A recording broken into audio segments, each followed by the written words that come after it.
स्वागत है आपका दोस्तों बिहार न्यूज में। मैं हूं फिरदौस गनी और आप देख रहे हैं केडीवी लाइव। दोस्तों आज हो चुका है 18 अक्टूबर 2025। तो आज की पूरे बिहार की टॉप न्यूज लेकर आए हैं आपके लिए। वीडियो शुरू करने से पहले आपसे रिक्वेस्ट है कि अगर आप पहली बार इस चैनल पर आए हैं तो चैनल को सब्सक्राइब करके बेल आइकन को प्रेस कर दीजिए और साथ ही साथ वीडियो को लाइक कर दीजिए, अपने दोस्तों के साथ शेयर भी कीजिए। तो चले चलते हैं आज की खबरों की ओर। दोस्तों आज बिहार न्यूज की शुरुआत सबसे पहले करेंगे कि चुनाव से पहले ही महागठबंधन में संग्राम छिड़ गई है। बिहार में पहले फेज की यानी कि पहले चरण की वोटिंग 6 नवंबर को होने वाली है और उसके लिए नामांकन भी खत्म हो चुका है। हालांकि अब तक औपचारिक तौर पर महागठबंधन में सीट शेयरिंग का ऐलान नहीं हुआ है। टिकट बंटवारे को लेकर के सिर्फ फुटबॉल साफ नजर आ रहा है। कुछ जगहों पर तो घटक दलों ने एक दूसरे के खिलाफ ही उम्मीदवार खड़े कर दिए हैं। बिहार विधानसभा चुनाव से पहले महागठबंधन में चल रही तकरार का खामियाजा खास तौर पर आरजेडी और कांग्रेस दोनों को तेजस्वी यादव को भुगतना पड़ सकता है। तेजस्वी यादव खुले तौर पर खुद को होने वाला सीएम बता रहे हैं और आरजेडी ही अलायंस में सीनियर पार्टनर है। जिस तरह की स्थिति बिहार में इस वक्त है उसमें एनडीए एकजुट और मजबूती के साथ खड़ी दिख रही है। महागठबंधन में चल रही तकरार का असर कार्यकर्ताओं और मतदाताओं तक भी दिख रहा है। वहीं पर सीट बंटवारे का औपचारिक ऐलान नहीं होने का नतीजा ये हुआ कि खुद आरजेडी, कांग्रेस और वाम दलों के कार्यकर्ताओं में ही विश्वास की स्थिति बहाल होती नहीं दिख रही है। टिकट बंटवारे पर खुल करके असंतोष जाहिर किया जा रहा है और एक भ्रम की स्थिति नजर आ रही है। आपको बता दें कि तेजस्वी यादव के लिए ये चुनाव पहले ही आसान नहीं है। कांग्रेस ने उन्हें सीएम पद का उम्मीदवार घोषित नहीं किया है और इससे आरजेडी के कार्यकर्ताओं में आक्रोश है। दूसरी जगह वीआईपी चीफ मुकेश सहनी पल पल बयान बदल रहे हैं और चुनाव नतीजों के बाद वे किस तरफ होंगे इसका कोई भी आश्वासन नहीं दिया जा सकता। इस आश्वासन का एक असर चुनाव के दिन वोट ट्रांसफर नहीं हो पाने के तौर पर भी हो सकता है। वहीं पर इस बार जनसुराज भी मैदान में है और सीमांचल में मुस्लिम असदुद्दीन ओवैसी की पार्टी भी आरजेडी के मजबूत वोट बैंक में सेंध लगाएगी। ऐसे हालात में तेजस्वी यादव के लिए चुनाव में जीत दर्ज करके बहुमत का जादुई आंकड़ा छूना बेहद ही मुश्किल साबित हो सकता है। आपका इसके बारे में क्या कहना है नीचे कमेंट बॉक्स में कमेंट करके जरूर बताइएगा। दोस्तों दूसरे चरण के लिए नामांकन का अब महज 2 दिन ही बचे हैं, लेकिन 5 सीटों पर महागठबंधन का चेहरा अभी तक ओझल है। जी हाँ, पूर्णिया जिले के 7 विधानसभा क्षेत्र में तृतीय चरण के तहत होने वाले मतदान के लिए नामांकन की अंतिम तिथि में अब महज 2 दिन बचे रह गए हैं। रविवार के अवकाश को छोड़ दें तो फिर शनिवार और सोमवार 2 दिन ही अब नामांकन के लिए बच गए हैं। एनडीए ने अपने प्रत्याशी घोषित कर दिए हैं और फिर अधिकांश ने नामांकन भी कर दिया है। इसके उलट महागठबंधन में अब भी 7 में से 5 सीटों पर पेंच फंसा हुआ है। किस सीट से कौन प्रत्याशी होंगे इस पर अभी भी सस्पेंस कायम है। एक ही सीट के कई दावेदार अब भी पटना में डेरा डाले हुए हैं। इधर दावेदारों के समर्थकों सहित पार्टी कार्यकर्ता भी इस स्थिति के चलते पूरी तरह से निस्तेज हो गए हैं और फिर सबकी निगाहें बस पटना पर टिकी हुई है। वहीं पर स्थिति यह है कि कस्बा के वर्तमान विधायक आफाक आलम और एआईएमआईएम से राजद में गए 22 की विधायक सैयद रुकनुद्दीन का टिकट भी अब तक फाइनल नहीं हो पाया है। हालांकि आफाक आलम का टिकट कट चुका है, उसकी जगह किसी और को टिकट दिया गया है। अब माना जा रहा है कि बगावत को रोकने के लिए भी ये देरी हो रही है। साथ ही साथ हाल कोचाधामन का भी वही है। कोचाधामन में भी अब तक महागठबंधन की तरफ से टिकट डिक्लेयर नहीं किया गया है। वहां पर 2 दावेदार, एक मास्टर मुजाहिद आलम और दूसरा इजहार हस्बी, दोनों ही प्रबल दावेदार हैं। अब टिकट किसको मिलता है ये तो खैर देखने वाली बात होगी। जाहिर सी बात है टिकट एक ही को मिलेगी और एक को विरोध का सामना करना पड़ेगा। दोस्तों बिहार विधानसभा चुनाव के लिए बीजेपी ने अपने हिस्से की उम्मीदवारों और फिर स्टार प्रचारकों की लिस्ट जारी कर दी है। इस पूरे लिस्ट में पार्टी ने अपने एक कद्दावर मुस्लिम नेता को किनारा कर दिया। इस नेता को ना तो पार्टी ने विधानसभा का प्रत्याशी बनाया और न ही उसे अपने स्टार प्रचारकों में शामिल किया, जबकि इस नेता ने नीतीश कैबिनेट में मंत्री से लेकर के केंद्र सरकार में मंत्री बनने तक का सफर तय किया है। वहीं पर हम जिस नेता की बात कर रहे हैं वह कोई और नहीं बल्कि पूर्व केंद्रीय मंत्री और किशनगंज के सांसद रहे शाहनवाज हुसैन। शाहनवाज हुसैन पहली बार बीजेपी के टिकट पर किशनगंज से लोकसभा चुनाव जीते थे। तत्कालीन बिहारी वाजपेयी सरकार में उन्हें युवा मामलों का मंत्री बनाया गया। आगे 2001 में उन्हें कोयला मंत्रालय का स्वतंत्र प्रभार मिला। फिर 2003 में टेक्सटाइल मंत्री बनाए गए। वो देश के सबसे युवा कैबिनेट मंत्री भी रहे। आगे साल 2004 के लोकसभा चुनाव में हार के बाद उन्होंने 2006 में भागलपुर लोकसभा उपचुनाव में जीत दर्ज की। साल 2009 के लोकसभा चुनाव में भी वे जीते। इसके बाद शाहनवाज हुसैन की संसदीय राजनीति को ग्रहण लग गया। साल 2014 के लोकसभा चुनाव में वे हार गए। आगे 2019 के लोकसभा चुनाव में भागलपुर की उनकी सीट एनडीए में बीजेपी के सहयोगी जेडीयू के कोटे में चली गई। हालांकि इस बीच जरूर पार्टी ने उन्हें जम्मू कश्मीर का प्रभारी बनाया। वहीं पर 2020 के लोकसभा चुनाव में बीजेपी ने एक भी मुस्लिम प्रत्याशी को टिकट नहीं दिया और उसकी सहयोगी जेडीयू के टिकट पर भी एक भी मुस्लिम नेता विधानसभा नहीं पहुंच पाए। इसके बाद बीजेपी ने सबसे पहले तो शाहनवाज हुसैन को बिहार विधान परिषद का सदस्य बनाया और फिर नीतीश कैबिनेट में एंट्री कराई और उन्हें बिहार में उद्योग मंत्री बनाया। हालांकि अब अगस्त 2022 में नीतीश कुमार ने दोबारा महागठबंधन के साथ सरकार बनाई तो फिर शाहनवाज हुसैन की कुर्सी चली गई और वह अब से पार्टी के राष्ट्रीय प्रवक्ता के तौर पर अपनी जिम्मेदारी निभा रहे हैं। वहीं बात करें फिलहाल में शाहनवाज हुसैन की जिम्मेदारी के बारे में तो इस बार पार्टी ने उन्हें चुनाव में किसी भी तरह की जिम्मेदारी नहीं दी है। बीजेपी ने उन्हें विधानसभा चुनाव में न तो प्रत्याशी बनाया है और न ही उन्हें स्टार प्रचारकों की लिस्ट में जगह दी है।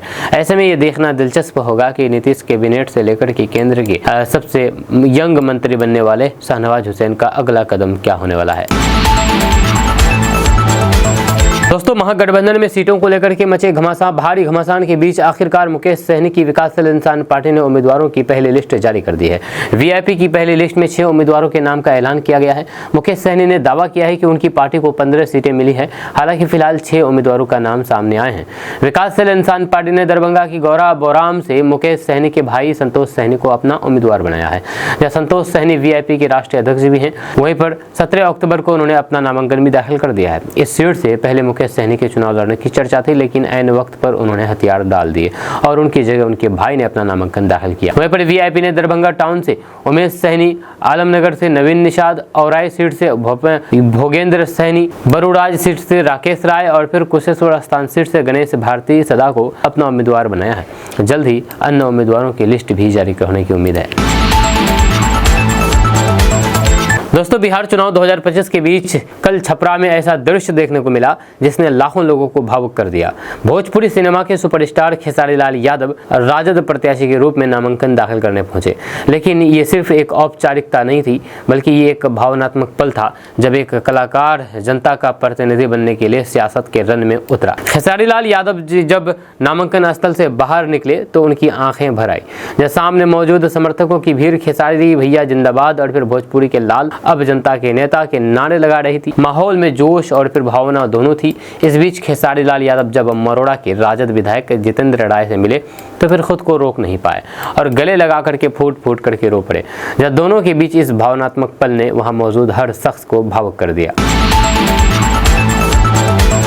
दोस्तों, बिहार विधानसभा चुनाव 2025 को लेकर के महागठबंधन में सीट शेयरिंग और उम्मीदवारों के चयन पर अभी भी जोरदार माथापच्ची जारी है। सूत्रों के मुताबिक गठबंधन में सीटों को लेकर के अंतिम सहमति बनने की संभावना जताई जा रही है। आज इस बीच खबर है कि नाराज चल रहे वीआईपी प्रमुख मुकेश सहनी को मनाने के लिए राजद ने बड़ा ऑफर दिया है। जब बिहार चुनाव को लेकर के महागठबंधन में सीट शेयरिंग और उम्मीदवारों की घोषणा पर अब भी मंथन जारी है। हालांकि सूत्रों के मुताबिक इस पर अंतिम सहमति बनने की उम्मीद है। बताया जा रहा है कि नाराज चल रहे वीआईपी प्रमुख मुकेश सहनी को मनाने के लिए एक राज्यसभा और फिर 2 एमएलसी सीटों का प्रस्ताव दिया गया है। वहीं पर खबर यह भी है कि मुकेश सहनी की पार्टी को 15 विधानसभा सीटें मिल सकती है। जानकारी के अनुसार मुकेश सहनी कल दरभंगा की गौरा बोराम सीट से नामांकन कर सकती है। आपको बता दूं कि इधर कांग्रेस ने देर रात करीब 11 बजे अपनी पहली लिस्ट जारी करते हुए 48 उम्मीदवारों के नामों की घोषणा कर दी है। वहीं राजद और फिर वाम दलों ने भी कई सीटों पर अपने प्रत्याशियों को सिंबल दे दिया है। साथ ही साथ राजद ने अपने स्टार प्रचारकों की लिस्ट भी जारी कर दी है, जिसमें हिना साहब और फिर रोहिणी आचार्य जैसे नाम शामिल है। वहीं पर भोजपुरी सिनेमा के सुपरस्टार खेसारी लाल यादव की पत्नी चंदा देवी के चुनाव मैदान में उतरने पर पेच फंस गया है। दरअसल आरजेडी ने छपरा सीट से चंदा देवी को उम्मीदवार घोषित किया था, लेकिन अब नामांकन जांच के दौरान बड़ा खुलासा हुआ है। जब वहीं पर वोटर लिस्ट में चंदा देवी का नाम ही नहीं है, इसके चलते उनका नामांकन संकट में पड़ गया है। इस बीच तेजस्वी यादव ने खेसारी लाल यादव को राजद की सदस्यता दिलाई है। दोस्तों, एनडीए बिहार विधानसभा चुनाव 2025 नीतीश कुमार के नेतृत्व में लड़ेगी।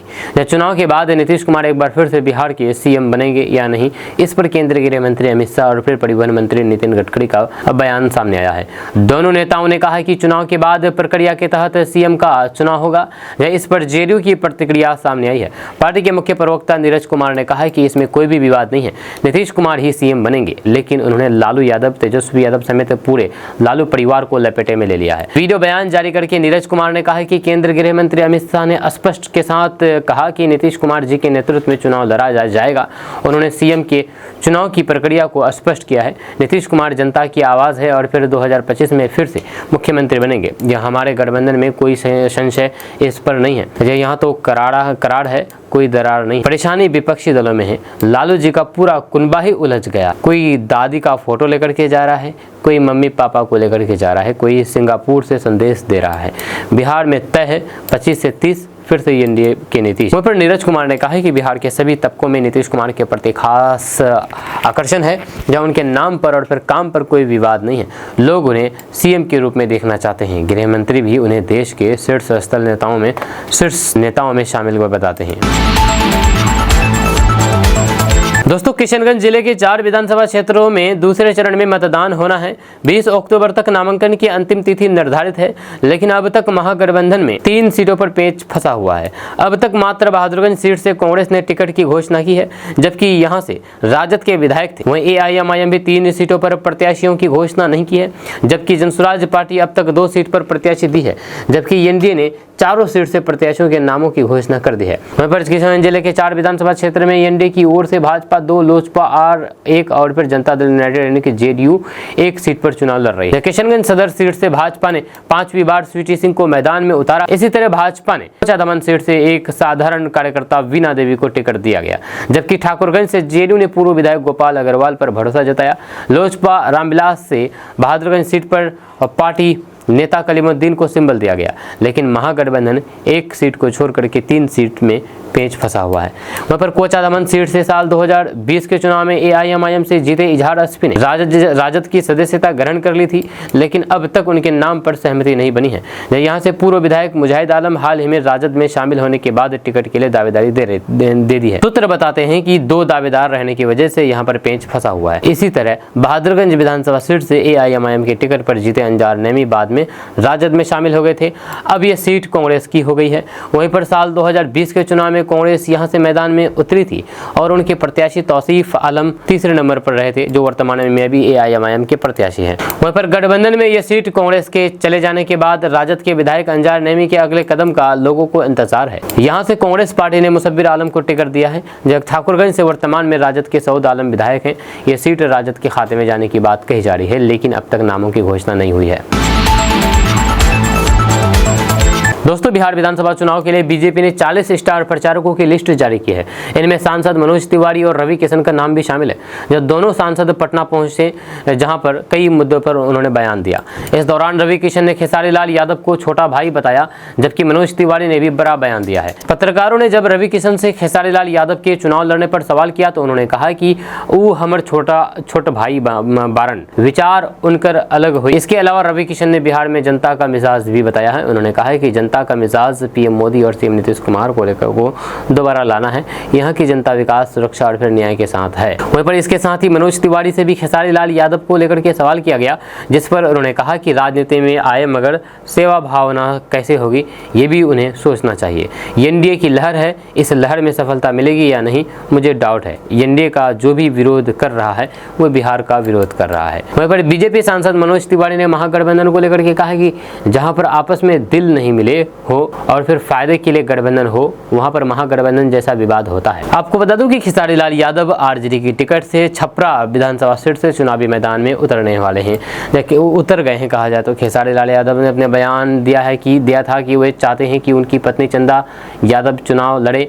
या कुछ दिनों तक उन्होंने पत्नी को चुनाव में उतरने के लिए मनाने की कोशिश की। अगर चंदा यादव चुनाव नहीं लड़ती है तो फिर खेसारी ने कहा था कि वे तेजस्वी यादव के लिए प्रचार करेंगे, लेकिन अब वे खुद ही चुनावी मैदान में उतर गए हैं।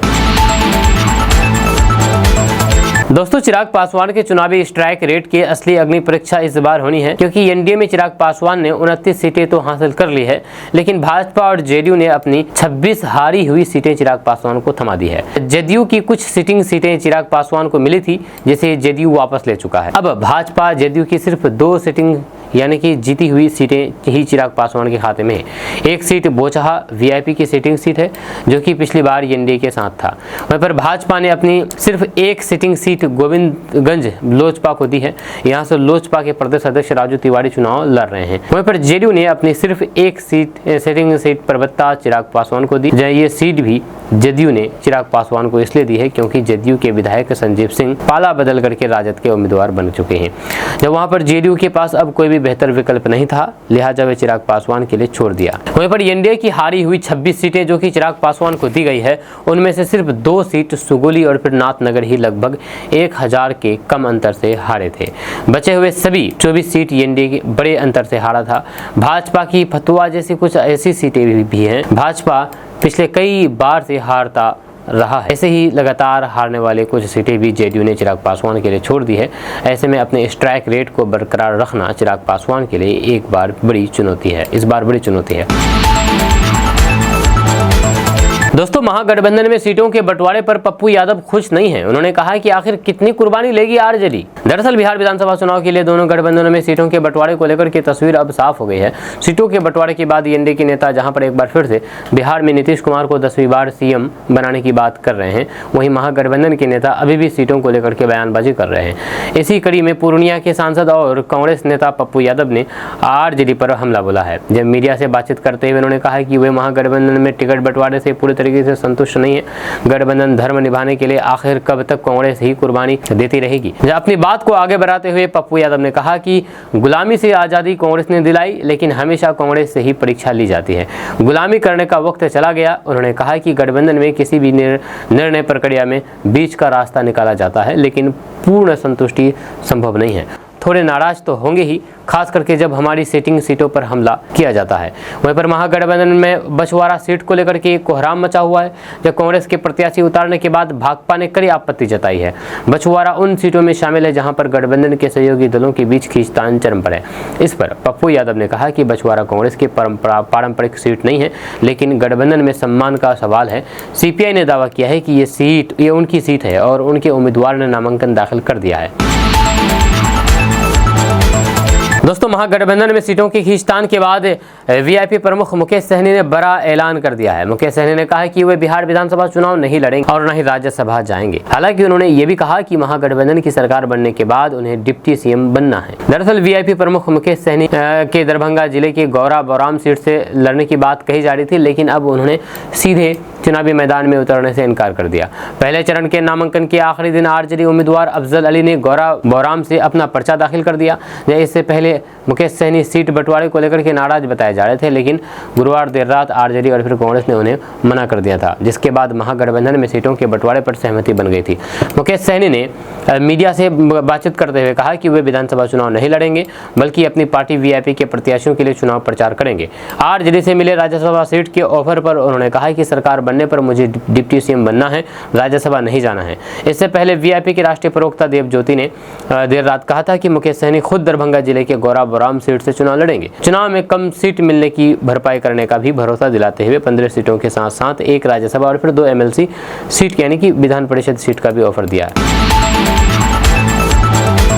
दोस्तों, बिहार में इस बार अगर एनडीए की जीत होती है तो फिर नीतीश कुमार ही मुख्यमंत्री बनेंगे या फिर नहीं, इस पर सस्पेंस कायम हो गया है, क्योंकि गृह मंत्री अमित शाह के बाद अब हिंदुस्तानी अवाम मोर्चा पार्टी के संरक्षक जीतन राम मांझी ने सीएम फेस पर बड़ा बयान दिया है। जीतन राम मांझी ने कहा कि चुनाव से पहले ही मुख्यमंत्री का चेहरा तय हो जाना चाहिए था। अमित शाह के बयान को लेकर के जब जीतन राम मांझी से सवाल किया गया तो उन्होंने कहा कि अमित शाह एनडीए के प्रमुख नेताओं में से एक है और अगर उन्होंने कुछ कहा है तो फिर उसे आधिकारिक माना जाना चाहिए। हालांकि व्यक्तिगत रूप से मेरा मानना है कि नेता यानी कि संभावित मुख्यमंत्री का नाम चुनाव से पहले तय हो जाना चाहिए था, इसमें कोई भी अस्पष्टता नहीं होनी चाहिए। वहीं पर इससे पहले सीएम फेस को लेकर के एक न्यूज चैनल से बातचीत में अमित शाह ने कहा था कि वर्तमान में एनडीए नीतीश कुमार के नेतृत्व में ही चुनाव लड़ रहा है। नीतीश कुमार पर ना सिर्फ भाजपा बल्कि बिहार की जनता को पूरा भरोसा है। चुनाव के बाद मुख्यमंत्री कौन होगा ये विधायक दल तय करेगा। इस तरह से सीएम फेस को लेकर के ये बड़ा बयान दिया गया है। वहीं पर जीतन राम मांझी ने यह भी कहा है कि सीएम फेस को लेकर के अस्पष्टता महागठबंधन में भी है। यही वजह है कि उनकी सूची आज तक भी अंतिम रूप नहीं ले पाई है। दोस्तों, क्या कांग्रेस में फूट हो गई है? क्योंकि एक ही जिले के 2 सीटों पर कांग्रेस और आरजेडी आमने सामने हो गई है। जब बिहार विधानसभा चुनाव में महागठबंधन के भीतर सीट बंटवारे को लेकर की मची खींचतान अब वैशाली जिले में खुलकर के सामने आ गई है। वैशाली जिले की 2 महत्वपूर्ण सीटों वैशाली और लालगंज पर महागठबंधन के 2 प्रमुख घटक दल आरजेडी और कांग्रेस के उम्मीदवार आमने सामने आ गए हैं। नामांकन के अंतिम दिन दोनों सीटों पर दोहरी दावेदारी ने विपक्षी खेमे में फूट की आशंका को बल दे दिया है। दरअसल कांग्रेस उम्मीदवार संजीव सिंह ने पहले ही वैशाली सीट से अपना नामांकन दाखिल कर दिया था, लेकिन कल अचानक आरजेडी के उम्मीदवार अजय कुशवाहा भी अपने समर्थकों के साथ पहुंचे और फिर उन्होंने भी नामांकन पर्चा दाखिल कर दिया। इस दोहरी उम्मीदवारी ने यह स्पष्ट कर दिया है कि वैशाली में महागठबंधन का गणित पूरी तरीके से दरक चुका है। नामांकन दाखिल करने के बाद मीडिया से बातचीत करते हुए आरजेडी उम्मीदवार अजय कुशवाहा ने बड़ा बयान दिया है। उन्होंने कहा कि बिहार में राजद ही महागठबंधन को लीड कर रही है और उसी पार्टी ने मुझे उम्मीदवार बनाया है। कुशवाहा ने दावा किया है कि 14 नवंबर का दिन ऐतिहासिक होगा जब युवाओं के आइकॉन तेजस्वी यादव बिहार के मुख्यमंत्री बनेंगे। दोस्तों, बिहार विधानसभा चुनाव के लिए टिकट न मिलने पर 10 से ज्यादा वरिष्ठ भाजपा नेताओं ने एनडीए को झटका देने का मन बना लिया है। जब भाजपा कोटे की सभी 101 सीटों पर प्रत्याशी तय हो चुके हैं, कुल 17 विधायकों के टिकट काटे गए हैं, जिनमें से मिश्री लाल यादव जैसे कुछ नेताओं ने तो पार्टी छोड़ने तक का ऐलान कर दिया है। अब कई सीटों पर स्थानीय नेताओं के बगावती तेवर और फिर नर्दीले दावेदारी ने बीजेपी के लिए सिर दर्द बढ़ा दिया है। 2 दिन पहले तक भाजपा से टिकट मांग रहे नेता अब भाजपा उम्मीदवार को ही चुनौती देंगे। दोस्तों, बिहार विधानसभा चुनाव को लेकर के सियासी हलचल तेज है। महागठबंधन में अब तक सीट शेयरिंग को लेकर के सहमति नहीं बन पाई है। हालांकि राजद, कांग्रेस, लेफ्ट और फिर वीआईपी अपने अपने प्रत्याशियों को सिंबल बांट रहे हैं। वहीं पर अब आरजेडी ने स्टार प्रचारकों की लिस्ट जारी कर दी है। इसमें पार्टी सुप्रीमो लालू प्रसाद यादव, पूर्व मुख्यमंत्री राबड़ी देवी, नेता प्रतिपक्ष तेजस्वी यादव सहित कई वरिष्ठ नेता शामिल है। साथ ही साथ लालू की बेटी रोहिणी आचार्य और सीवान के पूर्व सांसद शहाबुद्दीन की पत्नी हिना साहब को भी स्टार प्रचारक बनाया है। आरजेडी के प्रदेश प्रवक्ता चित्तरंजन गगन ने ये लिस्ट मुख्य निर्वाचन आयुक्त को भेजी है। स्टार प्रचारकों में सबसे अहम नाम रोहिणी आचार्य का है।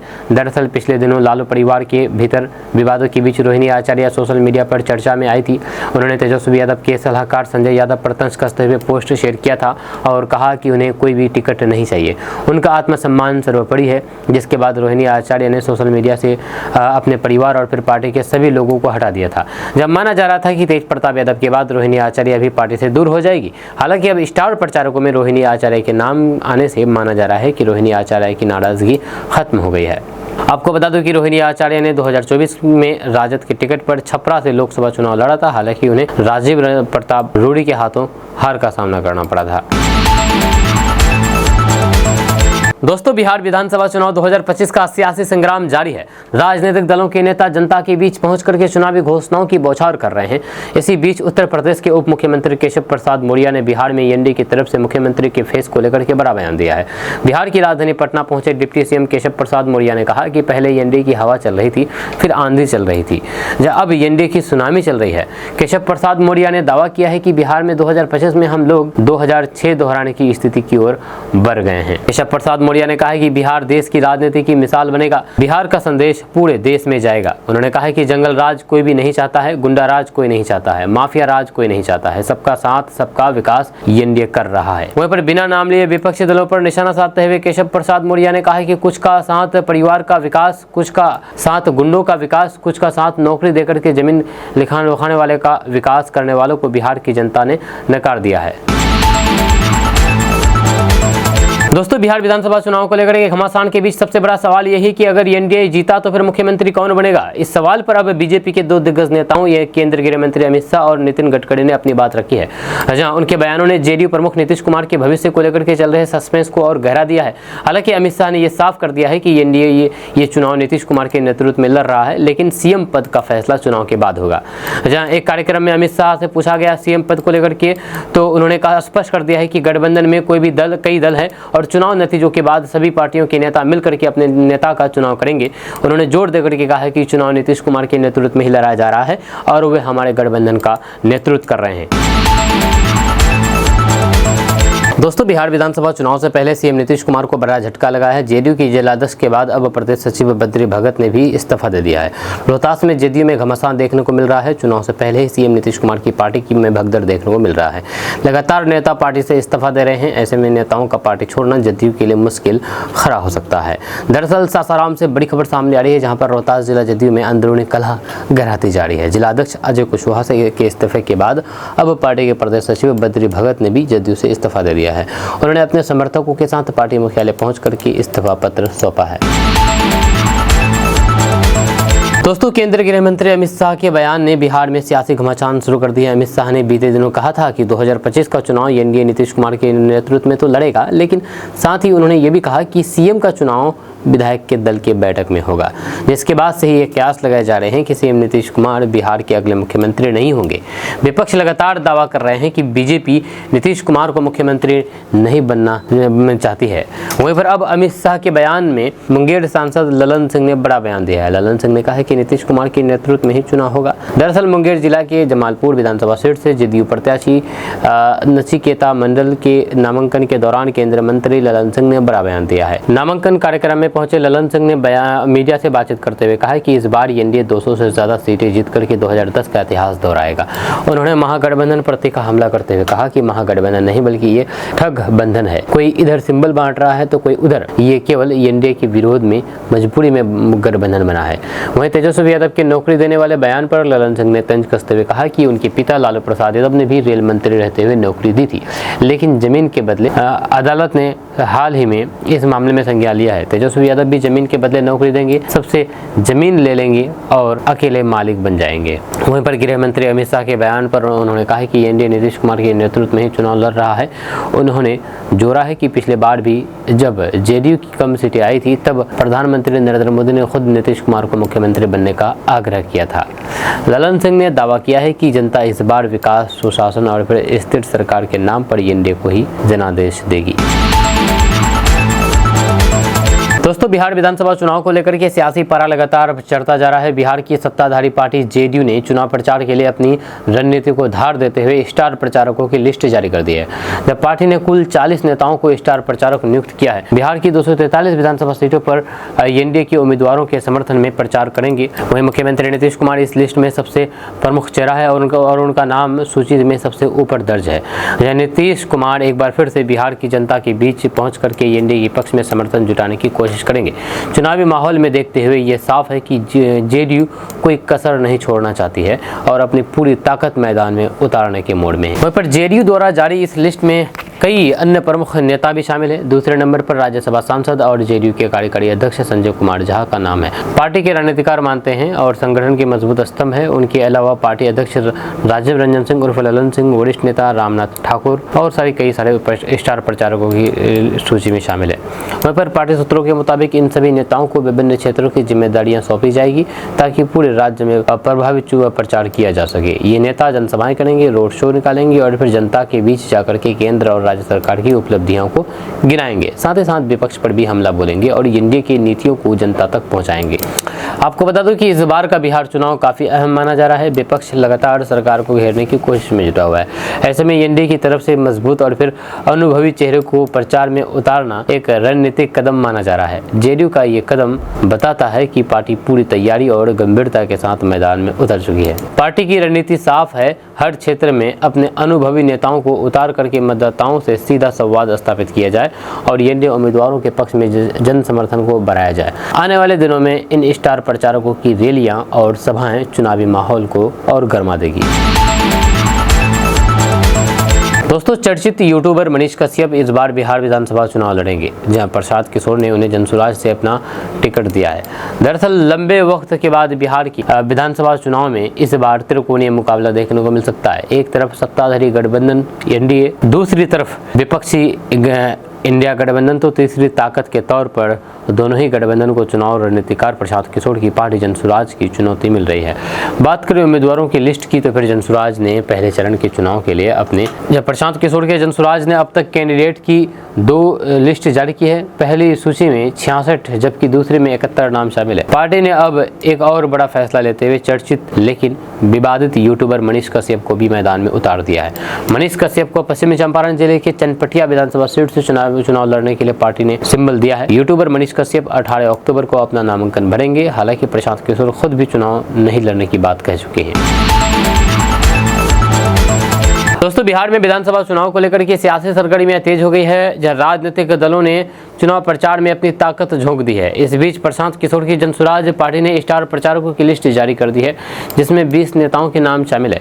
जनसुराज ने मुख्य निर्वाचन अधिकारी को पत्र लिखकर के बिहार विधानसभा चुनाव 2025 के लिए सभी 243 सीटों के पहले और फिर दूसरे चरण के पार्टी के स्टार प्रचारकों की लिस्ट जारी कर दी है। इस लिस्ट में प्रशांत किशोर समेत 20 नेताओं को चुनाव प्रचार की जिम्मेदारी सौंपी गई है। स्टार प्रचारकों की लिस्ट के अनुसार प्रशांत किशोर, उदय सिंह, मनोज भारती, रामचंद्र प्रसाद सिंह, सीताराम यादव, देवेंद्र प्रसाद यादव और पवन वर्मा का नाम शामिल है। आपको बता दूं कि जनसुराज उम्मीदवारों की 2 लिस्ट जारी कर चुकी है। पहली लिस्ट में 51 और फिर दूसरी लिस्ट में 65 प्रत्याशियों के नाम का ऐलान किया गया है। जनसुराज की दूसरी सूची में 46 सामान्य सीटों के उम्मीदवारों की घोषणा की गई है। उम्मीदवारों की लिस्ट जारी करते हुए पार्टी के संस्थापक प्रशांत किशोर ने कहा है कि आबादी के हिसाब से सभी वर्गों को प्रतिनिधित्व देने के वादे के अनुसार प्रदेश की यानी कि बिहार की सबसे बड़ी आबादी अति पिछड़ा वर्ग के उम्मीदवार घोषित किए जा रहे हैं, जहां अन्य पिछड़ा वर्ग से 10, सामान्य वर्ग के 11 और अल्पसंख्यक वर्ग के 14 उम्मीदवार घोषित किए जाएंगे। दोस्तों, बिहार में विधानसभा चुनाव की सरगर्मियां तेज हो चुकी है। बीजेपी के स्टार प्रचारक मैदान में कूद पड़े हैं। इस कड़ी में केंद्रीय गृह मंत्री अमित शाह ने 2 दिवसीय दौरे पर बिहार पर थे। इस दौरान 17 अक्टूबर को पटना में मुख्यमंत्री नीतीश कुमार से मिले। दोनों नेताओं के बीच लगभग 15 मिनट तक बंद कमरे में बातचीत हुई, जिसमें आगामी बिहार विधानसभा चुनाव की रणनीति पर गहन चर्चा की गई। जब बैठक के बाद अमित शाह ने कहा कि एनडीए नीतीश कुमार के नेतृत्व में चुनाव लड़ेगा और फिर मुख्यमंत्री पद को लेकर के फैसला चुनाव के बाद एनडीए विधायक दल करेगा। उन्होंने दावा किया है कि नीतीश कुमार पर न केवल बीजेपी बल्कि बिहार की जनता का पूरा भरोसा है। इस बयान पर हिंदुस्तानी अवाम मोर्चा ने कि हम के संरक्षक जितन राम मांझी ने प्रतिक्रिया देते हुए कहा कि मुख्यमंत्री पद का चेहरा पहले ही तय हो जाना चाहिए था। हालांकि उन्होंने ये भी जोड़ा है कि एनडीए में फिलहाल सब कुछ सामान्य है और किसी तरीके का कंफ्यूजन नहीं है। वहीं पर दूसरी ओर महागठबंधन में शामिल वीआईपी के नेता मुकेश सहनी ने दरभंगा की गौराबौड़ाम सीट से अपने भाई संतोष सहनी को उम्मीदवार घोषित कर दिया है। दोस्तों, बिहार विधानसभा चुनाव 2025 के लिए मतदान में अब 1 महीने से भी कम समय बचा हुआ है और फिर चुनावी रणनीतिकार से कार्यकर्ता बने जनसुराज के संस्थापक प्रशांत किशोर ने सीटों के अनुमान को लेकर के एक चौंकाने वाली भविष्यवाणी कर दी है। एक न्यूज चैनल को दिए गए इंटरव्यू में प्रशांत किशोर ने उन सर्वे को खारिज कर दिया है जो कि एनडीए और फिर इंडिया गठबंधन के बीच कांटे की टक्कर दिखा रहे हैं। उन्होंने साफ तौर पर कहा कि वे एनडीए की कुल सीटों का अनुमान तो नहीं लगा सकते। हालांकि उन्होंने नीतीश कुमार की पार्टी जेडीयू के साथ ही अन्य दलों के लिए बड़ा ऐलान कर दिया है। आपको बता दें कि राजनीतिक सलाह देने वाले प्रशांत किशोर इस बार खुद चुनावी मैदान में उतरे हैं। उन्होंने अपनी पार्टी जनसुराज के सिंबल पर प्रत्याशी को उतारा है। हालांकि उन्होंने पूरी तरीके से अपनी जीत का भी दावा नहीं किया है। प्रशांत किशोर ने कहा है कि मुख्यमंत्री नीतीश कुमार की पार्टी जेडीयू की सीटों की संख्या पर उन्होंने एक कठोर दावा किया है। प्रशांत किशोर के अनुसार जहां पर पिछली बार चुनाव में जेडीयू 42 सीटें जीती थी, वहीं पर इस बार उनकी सीटें और भी कम होंगी। प्रशांत किशोर ने दावा किया है कि नीतीश कुमार की पार्टी 25 से ज्यादा सीटें नहीं जीतेगी। प्रशांत किशोर ने न केवल नीतीश कुमार की जेडीयू के लिए 25 से कम सीटों का कठोर अनुमान लगाया है, बल्कि ये भी स्पष्ट कर दिया है कि बीजेपी को भी अपनी पिछली 74 से 75 सीटों से कम मिलेगी और तेजस्वी यादव की आरजेडी भी 25 से 35 सीटों के बीच से बढ़ जाएगी। ये कैलकुलेशन सीधे तौर पर नीतीश कुमार के घटते 5 साल की एंटी इनकम्बेंसी और जनसुराज द्वारा 110 सीटों पर मजबूत उम्मीदवार उतारने के फैक्टर पर आधारित है। पर प्रशांत किशोर के इस दावे का सार ये है कि बिहार को बदलने की इच्छा रखने वाले 3 से 4% मतदाताओं का समर्थन ही निर्णायक होगा। ये देखना दिलचस्प होगा कि ये चुनाव किस गठबंधन को स्पष्ट बहुमत देता है या फिर प्रशांत किशोर का जनसुराज इन तीनों प्रमुख पार्टियों के गणित को वास्तव में बिगाड़ने में सफल हो पाता है कि नहीं, ये देखने वाली बात होगी।